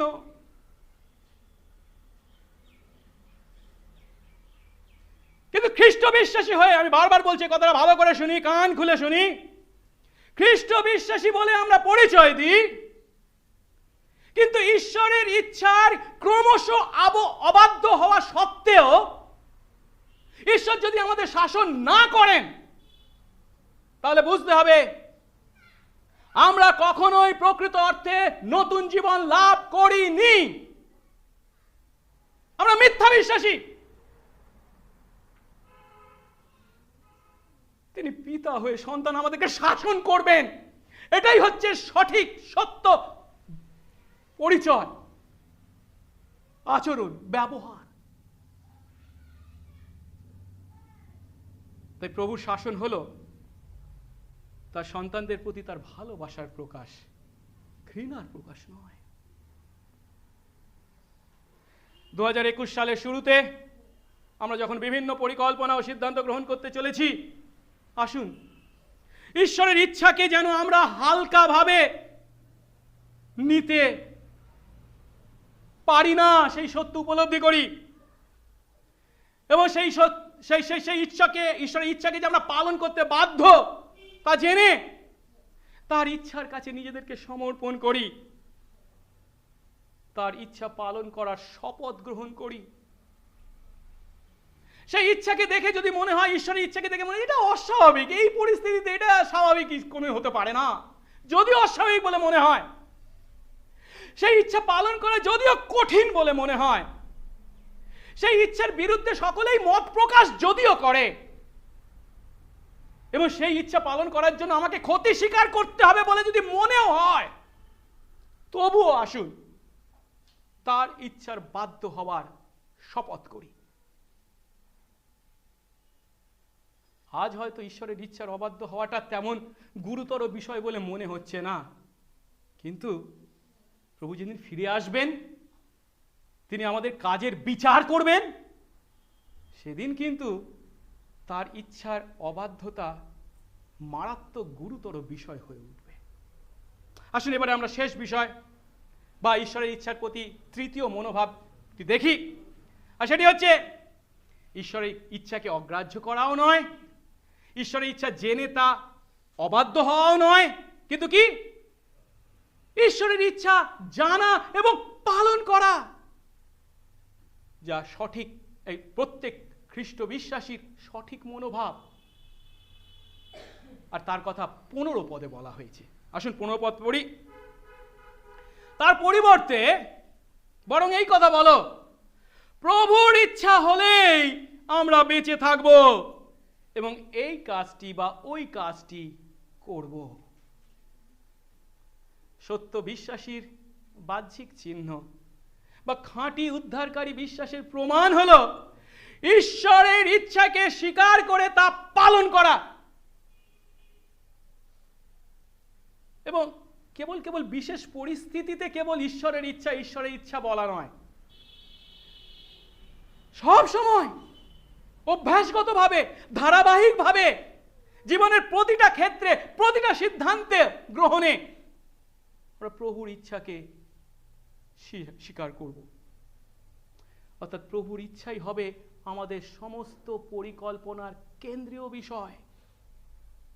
ঈশ্বরের ইচ্ছাকে যারা অগ্রাহ্য করে তারা তাদের নিজেদের ইচ্ছা মতো পরিকল্পনা করে, তাদের সেই পরিকল্পনায় তারা দর্প করে, ঔদ্ধত্য প্রকাশ করে, তাদের সর্বনাশ ডেকে আনে। তা আমরা একটু আগে দেখেছি। তার পরিবর্তে খ্রিস্ট বিশ্বাসী আমরা যেন তাদের বিপরীতে সত্য খ্রিস্ট বিশ্বাসী হিসাবে আমাদের প্রভুর অস্তিত্বকে এবং ইচ্ছাকে স্বীকার করি এবং সেই ইচ্ছা পালন করার লক্ষ্যে আমাদের পরিকল্পনা করি। আমরা আরো জানি সেই সমস্ত লক্ষ্য, সেই সমস্ত পরিকল্পনা যদি পূর্ণ করতে হয় আমাদেরকে বেঁচে থাকতে হবে, কিন্তু সেই বেঁচে থাকার ক্ষমতা আমাদের নিজেদের নেই। তার উপর বা তার ইচ্ছার উপর যেন নির্ভর করি এবং প্রভুর ইচ্ছা হলে সেই সমস্ত পরিকল্পনা যে বাস্তবায়ন সম্ভব তাতেও যেন তার উপর আস্থা রাখি। অর্থাৎ কেবল মুখে প্রভুর ইচ্ছা হলে, ইফ গড ইজ উইলিং, ও বললে হবে না। এটা কোনো মন্ত্র নয়, এটা হচ্ছে আমাদের হৃদয়ের ধারাবাহিক মনোভাব। আর এই মনোভাবকে আমরা যিশুর মধ্যে দেখতে পাই। যখন যিশু এমন কথা বলেছিলেন, যোহন 4:34 যিশু বলছেন, আমার খাদ্য এই। কি আমার খাদ্য? কি যিশুর খাদ্য? কি? যিনি আমাকে পাঠিয়েছেন, অর্থাৎ সেই পিতা ঈশ্বরের ইচ্ছা যেন পালন করি এবং তার কাজ সাধন করি। যিশুর এই কথার ন্যায় আমাদের উপলব্ধি করতে হবে আপনার আমার জীবনের জন্য ঈশ্বরের পরিকল্পনা আছে। আমাদের জন্মের পূর্বে তথা জগৎ সৃষ্টির পূর্বে আমাদের জীবনের গতিপথ বা ব্লুপ্রিন্ট তিনি এঁকে রেখেছেন। তিনি আপনার ও আমার জীবনের নিয়ন্ত্রণ কর্তা। আমাদেরকে তার ইচ্ছার কাছে নিজেদের ইচ্ছাকে, পরিকল্পনাকে সমর্পণ করতে হবে। প্রশ্ন হলো, এই ঈশ্বরের ইচ্ছা যদি পালন করতে হয়, স্বীকার করতে হয়, তাহলে আমাদের কি করতে হবে? সবার আগে যেটা প্রয়োজন, ঈশ্বরের ইচ্ছাকে আমাদের জানতে হবে। আর এখানেই সমস্যা, তাই তো? আমি কি করে ঈশ্বরের ইচ্ছা জানবো? আমাকে জানাও, ঈশ্বর জানাও, ইচ্ছা জানাও, আমি কি করব, আমি কাকে বিয়ে করব, আমি কি চাকরি করব, আমাকে জানাও বললে তিনি জানিয়ে দেবেন, তাই তো? কি মজা। আর তাই আমরা বলি কি, ও ঈশ্বরের ইচ্ছা জানা খুব কঠিন। ঈশ্বরের ইচ্ছা কে জানতে পারে? সত্যি কি তাই? ঈশ্বরের ইচ্ছা জানা খুবই কঠিন বিশ্বাসী আমাদের পক্ষে বিশেষ করে? না, ঈশ্বরের ইচ্ছা জানা কঠিন নয়। আমরা যদি তার সন্তান হই, তিনি যদি আমরা পিতা হন, তিনি কি পিতা তার পুত্রকে তার ইচ্ছাকে জানাবেন না? পরিষ্কারভাবে যিশু বলছেন, যোহনের 14 বলছেন, আমি তোমাদেরকে আর দাস বলে ডাকি না। দাস প্রভুর ইচ্ছা কি সে জানে না, কিন্তু তোমরা আমার কি সন্তান, কারণ পিতার ইচ্ছা আমি তোমাদের কাছে জানিয়েছি। তাহলে প্রশ্ন উঠছে, আমরা কিভাবে ঈশ্বরের ইচ্ছা জানতে পারি? প্রথম, এই 3টে বিষয় মনে রাখবো। প্রথম, ঈশ্বরের ইচ্ছা জানবার উপায় কি? ঈশ্বরের ইচ্ছা জানতে হলে আমাদেরকে প্রথমে তার ইচ্ছা পালন করার আকাঙ্ক্ষা বা মনোভাব এর অধিকারী হতে হবে। আমরা যদি ঈশ্বরের ইচ্ছা জানবার কথা শুধু বলছি, কিন্তু সেই ইচ্ছা পালন করব কি করব না, পরে আমি চিন্তা করে দেখব, যদি আমার মনোভূত হয় তাহলে করব, না হলে করব না, এই মনোভাব থাকলে কসমিন কালেও আপনি ঈশ্বরের ইচ্ছা জানতে পারবেন না। যিশু বলছেন যোহন 7:17, যদি কেউ তাঁর অর্থাৎ ঈশ্বরের ইচ্ছা পালন করতে ইচ্ছা করে, সে এই উপদেশের বিষয় জানতে পারবে যে ঈশ্বর থেকে হচ্ছে নাকি আমি নিজে বলছি। অর্থাৎ এটা যে ঈশ্বরের ইচ্ছা সে বুঝতে পারবে। আসলে বিষয়টা খুব সহজ, খুব সহজ। আমরা কঠিন বলে চিন্তা করি, ও ঈশ্বরের ইচ্ছা কি করে জানবো, ঈশ্বরের ইচ্ছা। না, খুব সহজ। কেন? ধরুন আগামী রবিবার হচ্ছে এই বছরের প্রথম রবিবার, তাই তো? পালক হিসাবে, এই মণ্ডলীর পালক হিসাবে আমার মনে একটা ইচ্ছা আছে। কি ইচ্ছা? যেন আমাদের মণ্ডলীর বিশ্বাসীরা প্রতি রবিবার মণ্ডলীতে আসার পর, উপাসনা করার পর বা খাওয়া দাওয়া করার পর, সহভাগিতা করবার পর যখন বাড়ি ফিরে যান, আমাদের মণ্ডলী থেকে কিছু নতুন নিয়ম সঙ্গে করে নিয়ে যাবেন এবং রাস্তায় যাদের সঙ্গে দেখা হবে তাদের হাতে তুলে দেবেন। এটা আমার ইচ্ছা, ঈশ্বরের ইচ্ছা নয়, আমার ইচ্ছা পালক হিসাবে। এখন আমি আমার এই ইচ্ছার কথাটা কাদেরকে বলবো বা কাকে বলবো? হ্যাঁ, আমি কি এমন মানুষকে বলবো, এমন মণ্ডলীর লোককে বলবো যে নিজের হাতে নতুন নিয়ম নিলেই লজ্জা পায়, ও বলবে কি, লোকে কি দেখবে, তাকে কি বলবো? না, কাকে বলবো? যে সত্যি সেই ইচ্ছা পালন করতে চায়, সে সত্যি আগ্রহে আমার ইচ্ছা পালন করতে হ্যাঁ বলে হাত তুলে এগিয়ে আসবে এবং প্রতি রবিবার যেই নতুন নিয়ম হাতে নেবে গিয়ে মানুষদের হাতে দেবে, তাকে বলবো। কাকে? যে সেই ইচ্ছা পালন করতে আগ্রহী। ঠিক একইভাবে ঈশ্বর তার ইচ্ছা তাদের কাছে প্রকাশ করেন যারা তার ইচ্ছা পালন করতে ইচ্ছুক ও প্রস্তুত। আবার ঈশ্বরের ইচ্ছা যে কেবল জানলে হবে তা নয়, ঈশ্বর চান আমরা যেন তার ইচ্ছাকে উপলব্ধি করি, বুঝি, বুঝতে হবে আমাদেরকে। তাই ইফিসীয় 5:17 পৌল বলছেন, প্রভুর ইচ্ছা কি তা বোঝো, উপলব্ধি করো। যেমন 15:15 যিশু বলছেন তার শিষ্যদেরকে, আমি তোমাদেরকে বন্ধু বলি, দাস নয়, বন্ধু, বন্ধু, কারণ আমার পিতার কাছে যা যা শুনেছি সকলই আমি তোমাদের জানিয়েছি। আর গীতসংহিতা 103:7 বলা হয়েছে, তিনি জানালেন মসিকে তার পথ, ঈশ্বর জানালেন মসিকে তার পথ আর ইসরায়েল সন্তানদেরকে তার বিভিন্ন কাজ। এর অর্থ ইসরায়েলিরা জানতো ঈশ্বর কি কি কাজ করছেন, কিন্তু মসি জানতেন ঈশ্বর কেন সেই সমস্ত কাজ করতেন, সেই উপলব্ধি মসির ছিল। তাহলে প্রথম হলো কি, ঈশ্বরের ইচ্ছা জানতে গেলে প্রথমটা কি, আমাদেরকে ঈশ্বরের ইচ্ছা পালন করবার বাধ্য হওয়ার আকাঙ্ক্ষা বা মনোভাব থাকতে হবে। দ্বিতীয়, ঈশ্বরের ইচ্ছা জানার উপায় কি? ঈশ্বর তার ইচ্ছা আমাদের কাছে জানিয়েছেন কিসের মাধ্যমে?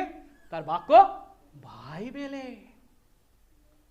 আর তাই আমাদেরকে এই বাইবেল ভালো করে পাঠ করতে হবে, অধ্যয়ন করতে হবে, ধ্যান করতে হবে। এর মাধ্যমে প্রভু তুমি আমাকে কি বলছো, কি শিক্ষা দিচ্ছ, তোমার সম্বন্ধে তুমি কি বলছো, আমার সম্বন্ধে কি বলছো এবং আমাকে কি করতে বলছো। এই বাইবেলের মধ্যেই আছে আমাদের বিভিন্ন সমস্যার সমাধান বা উত্তর। আর তাই আমাদেরকে সেই বাইবেলের মাধ্যমেই কেবল যে আমরা ঈশ্বরের ইচ্ছা পালন করি তা নয়, তার দ্বারা উত্তম পিতা বা মাতা হই, উত্তম স্বামী বা স্ত্রী হই, উত্তম কর্তৃপক্ষ বা কর্মচারী হই বা উত্তম নাগরিক হই। তাই আমাদেরকে সেই বিরয়াবাসীদের ন্যায় আগ্রহপূর্বক ঈশ্বরের বাক্য গ্রহণ করতে হবে, সেই বাক্যের সত্য উপলব্ধি করতে হবে, প্রতিদিন সেই বাক্য পর্যবেক্ষণ করতে হবে, পরীক্ষা করতে হবে। তৃতীয়ত, ঈশ্বরের ইচ্ছা জানবার উপায় হচ্ছে তার কাছে প্রার্থনা করতে হবে। প্রার্থনা মানে কেবল আমাদের কথা তাকে বলা, তিনি শুধু শোনবার জন্য আছে, আমরা বলবার জন্য আছি, তা নয়। প্রার্থনা হলো তার সঙ্গে আমাদের যোগাযোগ। আর তাই আমরা যখন আমাদের ইচ্ছার কথা তাকে বলছি, তার ইচ্ছা জানবার জন্য, উপলব্ধি করবার জন্য আমাদেরকে তার বাক্য একটু ধ্যান করতে হবে সেই প্রার্থনার সময়, হুড় করে শুধু বলে যাওয়া নয়। আর তাই ফিলিপিও 4:6 পৌল বলেছেন, কোনো বিষয়ে ভাবিত হয়েও না, কিন্তু সর্ব বিষয়ে প্রার্থনা ও বিনতি দ্বারা ধন্যবাদ সহকারে তোমাদের যাচনা সকল ঈশ্বরকে জানাও। আসুন আমরা প্রভুর কাছে আরো প্রার্থনায় বেশি সময় কাটাই, তার ইচ্ছাকে উপলব্ধি করবার জন্য তার সান্নিধ্যে আরো আসি। 2020 সাল আমরা অতিবাহিত করেছি। সেই বৎসরে প্রশ্ন হলো, আমরা যদি ঈশ্বরের ইচ্ছাকে অগ্রাহ্য করে থাকি, আমরা যদি ঈশ্বরের ইচ্ছা জেনেও অবাধ্য হয়ে থাকি, তাহলে কি তার সঙ্গে আমাদের সম্পর্ক চিরকালের জন্য ছিন্ন হয়ে গেছে? না, 2020 সালে আমি অনেক পাপ করেছি, ঈশ্বরের ইচ্ছা জেনেও আমি তা পালন করিনি, অবাধ্য হয়েছি। তার অর্থ কি তার সঙ্গে আমাদের সম্পর্ক চিরকালের জন্য ছিন্ন হয়ে গেছে? না, বাইবেল তা বলে না, তা কখনো সত্য নয়। তার পরিবর্তে প্রথম যোহন 1:9 বলে কি, আমরা যখন সেই সমস্ত পাপ স্বীকার করি, পাপ স্বীকার করে তার কাছে আসতে হবে। ওখানে গোঁজামিল দেওয়ার কোনো ব্যাপার নেই। আর যদি স্বীকার করি পাপকে পাপ বলে, প্রভু তোমার ইচ্ছাকে অগ্রাহ্য করেছি, প্রভু তোমার ইচ্ছা জেনেও আমি অবাধ্য হয়েছি, তা যদি স্বীকার করি, তিনি বিশ্বস্ত ধার্মিক, তিনি আমাদেরকে ক্ষমা করেন।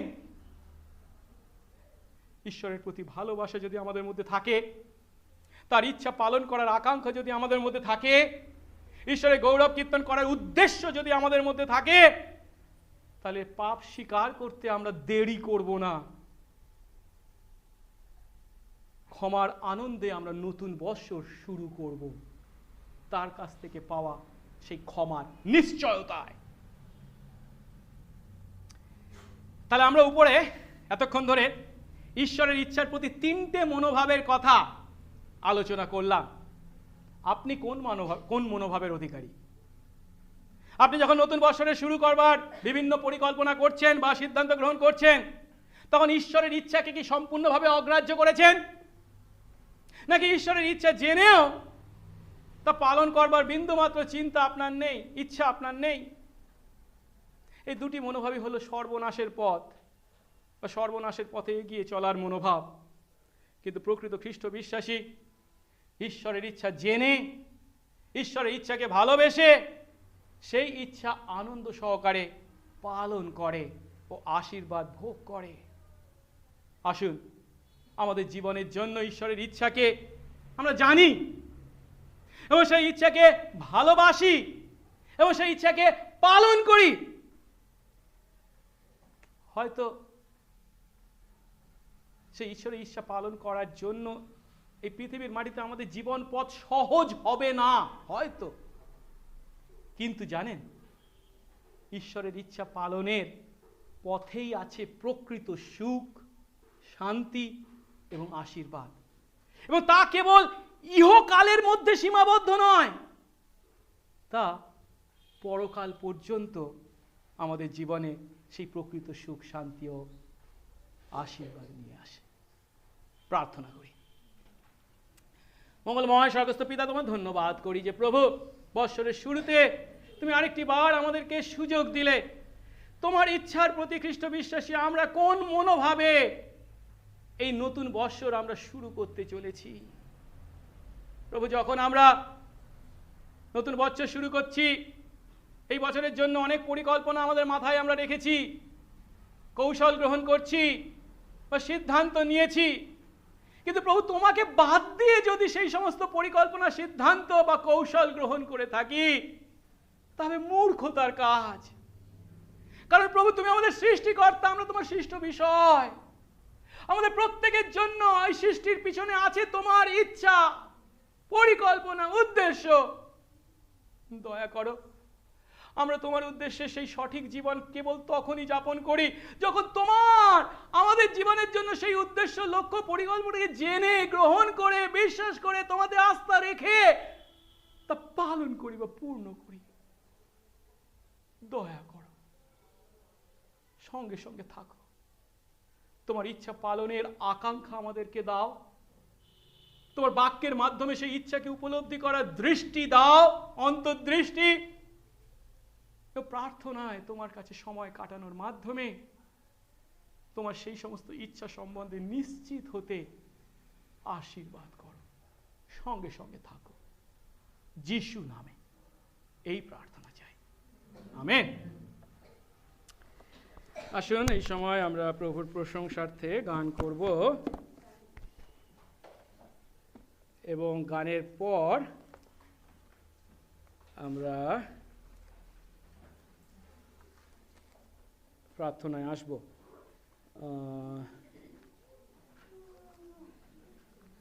এখন আমাদের গান হচ্ছে কত? ইংরাজি 56 সংখ্যার গান, 56।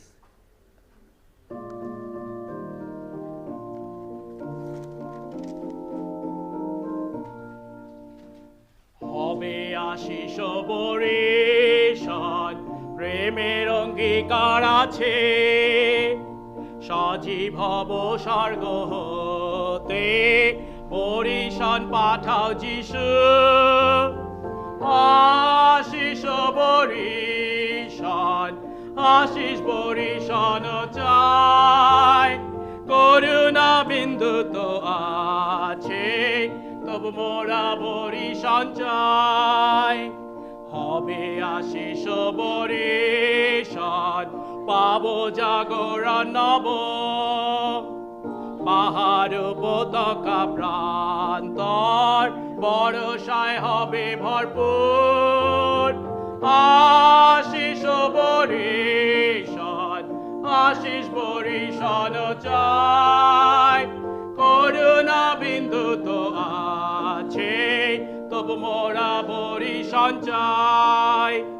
হবে আশিস বরিশান, দাও যিশু মোদের পরে, দাও প্রভু নব জীবন, এসে পুরাও নিজ বচন। আশিস বরিশান, আশিস বরিশান চাই। করুণা বিন্দু তো আছে, তবু মোরা বরিশান চাই। হবে আশিস বরিশান, ও প্রভু আজি পাঠাও। পাপ হতে রব দূরে, ও যিশু তোমারে চাই। আশিস বরিশান, আশিস বরিশান চাই। করুণা বিন্দু তো আছে, তবু মোরা বরিশান চাই।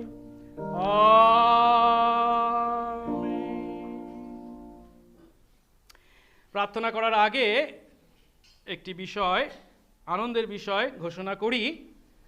তা হলো বিগত 10ই ডিসেম্বর 2020 আমাদের ভাই কুনাল মুরারি এবং বোন স্নেহা মুরারির প্রথম পুত্র সন্তান জন্মগ্রহণ করেছে এবং তার নাম তারা রেখেছে ডিওভান গিলবার্ট মুরারি।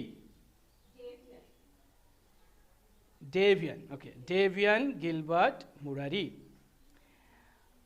আমরা মণ্ডলীগতভাবে সেই সন্তানের জন্য প্রার্থনা করব, তার পিতামাতার জন্য প্রার্থনা করব। প্রভু যেন আদর্শ খ্রিস্টীয় পরিবার করে তাদেরকে এই সমাজের বুকে ব্যবহার করেন এবং ডেভান যেন একইভাবে সুস্থ সবলভাবে প্রভুতে বৃদ্ধি পায় এবং আগামী দিনে প্রভুর উপযুক্ত সন্তান হয়ে তার গৌরবার্থে ব্যবহৃত হয়। আসুন এই সময় আমরা প্রার্থনা করি। পবিত্র মঙ্গলময় স্বর্গস্থ পিতা, তোমার ধন্যবাদ, তোমার প্রশংসা ও গৌরব করি যে প্রভু তুমি আমাদেরকে ভালোবাসো এবং তুমি ভালোবেসেই প্রভু আমাদের জীবনে তোমার বিভিন্ন আশীর্বাদ, উপহার, অর্ঘ্য দিয়ে থাকো। তোমার বাক্যে তুমি বলেছো প্রভু, আমাদের সন্তান সন্ততি তোমারই দেওয়া দত্ত উপহার। প্রভু আজ আমরা স্মরণ করি তোমার সেই আশীর্বাদকে, তোমার উপহারকে, তোমার ভালোবাসাকে, যা তুমি কুনাল এবং স্নেহার পরিবারে দান করেছ। ডিওভান গিলবার্ট মুরারি প্রভুগো প্রথম সন্তান হিসাবে তারা যে লাভ করেছে, তুমি আশীর্বাদ করো, সুস্থ সবলভাবে এই পৃথিবীর আলো দেখতে তুমি যেমন তাকে সাহায্য করেছ, একইভাবে সুস্থ সবল করে তুমি তাকে বৃদ্ধি দান করো। তার পিতামাতাকেও প্রভুগো আশীর্বাদ করো। নতুন বছরের শুরুতে তাদের জীবনে তোমার ইচ্ছার প্রতি প্রভু তাদের সমর্পিত জীবন যাপন করতে আশীর্বাদ করো। তোমার ইচ্ছাকে মেনে এবং স্বীকার করে তা পালন করবার জন্য অন্তর থেকে সেই ইচ্ছা ও আগ্রহ তুমি তাদের দাও, শক্তি যোগাও। সেই সন্তানকে বড় করে মানুষ করার জন্য যে সমস্ত বিষয়ের প্রয়োজন আছে তুমি যুগিয়ে দাও এবং আগামী দিনে প্রভু তোমার রাজ্য ধার্মিকতার কাজে সেই পরিবারকে তুমি ব্যবহার করো, তুমি উচ্চীকৃত ও গৌরবান্বিত হও। একই সঙ্গে প্রভু তোমার ধন্যবাদ করি আজ যখন তোমার চরণতলে আমরা উপস্থিত হয়েছি, বছরের শুরুতে আমরা এনেছি তোমার কাছে আমাদের বিভিন্ন কৃতজ্ঞতা ও ধন্যবাদের উপহার। বিশেষ করে প্রভু তোমাকে ধন্যবাদ জানাই, বিগত 29 তারিখ প্রভু আমাদের মণ্ডলীর বিশ্বাসী পরিচারক তরুণ কুমার বিশ্বাসের সেই ঔষধের দোকানে ফার্মেসিতে প্রভুকে আগুন লাগার ফলস্বরূপ যে ব্যাপক ক্ষতি হয়েছে, আরো বড় ক্ষতি হতে পারত, কিন্তু প্রভু তুমি তা থেকে রক্ষা করেছ এবং প্রভু কোনো প্রাণহানির ঘটনা ঘটেনি, সবই তোমার অনুগ্রহে। তোমাকে ধন্যবাদ জানাই। একই সঙ্গে প্রভু প্রার্থনা করি যেন প্রভু নতুন বৎসর তাদের জীবনে নতুনভাবে শুরু করবার, তোমাকে সাথে নিয়ে তোমার ইচ্ছাকে জেনে ও পালন করার মনোভাবে যেন তাদের সেই কাজ বা ব্যবসা যেন এগিয়ে চলতে পারে। এবং আমাদের জীবনেও প্রভু একইভাবে তুমি তোমার আশীর্বাদ রাখো। এই জীবনের প্রতিটা দিন যেন তোমাকে সাক্ষী রেখে তোমার হাত ধরে আমরা পথ চলি, আর তার একমাত্র উপায় তোমার ইচ্ছা পালন করবার জন্য আগ্রহ যেন আমাদের মধ্যে থাকে, তোমার বাক্য থেকে তোমার ইচ্ছাকে উপলব্ধি করার চেষ্টা যেন আমাদের থাকে, এবং প্রার্থনায় সেই ইচ্ছা সম্বন্ধে যেন নিশ্চিত হই। দয়া করো। এনেছি তোমার কাছে প্রভুকে আমাদের দশমাংশের দান, ধন্যবাদের দান বা নতুন বছরের দান। প্রভু তুমি গ্রহণ করো, তোমার রাজ্য ধার্মিকতার কাজে তুমি ব্যবহার করো, তুমি উচ্চীকৃত গৌরবান্বিত হও। যিশু নামে এই প্রার্থনা চাই, আমেন। এক্ষণে আমাদের একমাত্র ত্রাণকর্তা প্রভু যীশু খ্রিস্টের অপার অনুগ্রহ, পিতা ঈশ্বরের অসীম প্রেম, পবিত্র আত্মার শান্তি, সহভাগিতা ও আনন্দ বিশ্বাসে আমাদের প্রতি এবং এই অঞ্চলে প্রভুর মনোনীত প্রত্যেকটি আত্মার প্রতি, অনলাইনে আরাধনারত সমস্ত বিশ্বাসিনীর প্রতি এখন থেকে অনন্তকাল পর্যন্ত বিরাজিত হোক, আমেন।